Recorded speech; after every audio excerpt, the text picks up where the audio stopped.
Well, since her shocking primary upset of an establishment Democrat, number 3 in the House, last summer, Congresswoman Alexandria Ocasio-Cortez of New York has emerged as a symbol of the Democratic Party's future, maybe literally its future. A new poll finds that 74% of Democrats would support Ocasio-Cortez if she were the party's presidential nominee, even though she's too young to run. She can't run until 2024.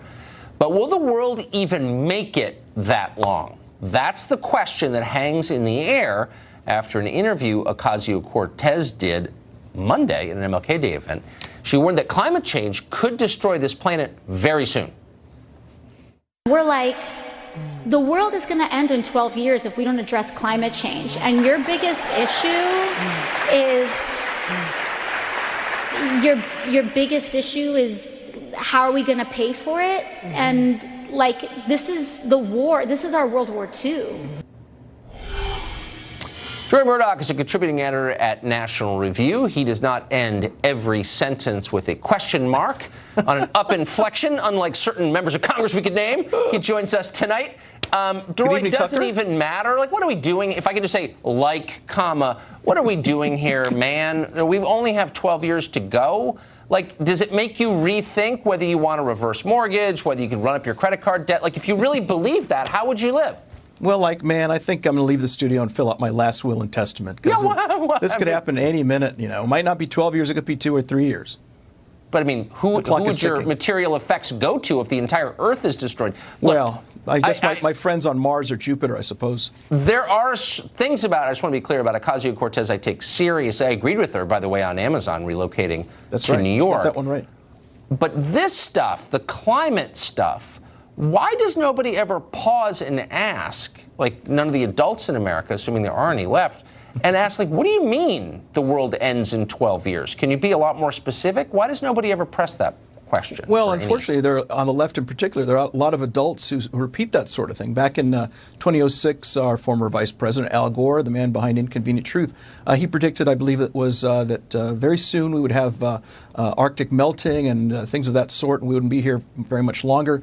We had Gordon Brown, the former Prime Minister of Great Britain. He said back, I think it was back in '09, if I'm not mistaken, that we only had 50 days grand total. So somehow we lasted well beyond that. So you have a lot of these hysterical kind of predictions about so-called global warming. It's highly apocalyptic. We're all going to die. And yet these people are not called to account when, in fact, the ice caps don't melt. We're all still here. This studio is not flooding with water. I'm checking. I don't see any water on the floor. And I think, I think we're okay. Hopefully things are nice and dry where you are, too.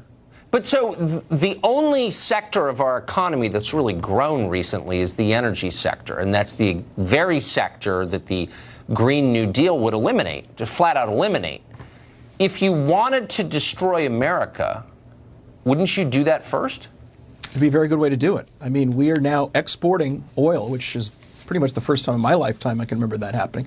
I think we're now the largest producer of oil and natural gas. This, by the way, is not good if you're Vladimir Putin, where your chief export is oil. And now you've got the so-called Russian agent in the White House boosting oil and gas production, which is not good for the Kremlin, interestingly enough. But yeah, if Ocasio-Cortez got what she wanted, the so-called New Green Deal, or Green New Deal rather, it would put tremendous pressure on those jobs. It would boost oil and gas prices, energy prices, and make a lot of people poorer. And what's sad about this is that this woman has only had 3 weeks experience in Congress. You know, her nickname is AOC, which she changed the name from DNC to AOC because she's pretty much running the Democrat Party.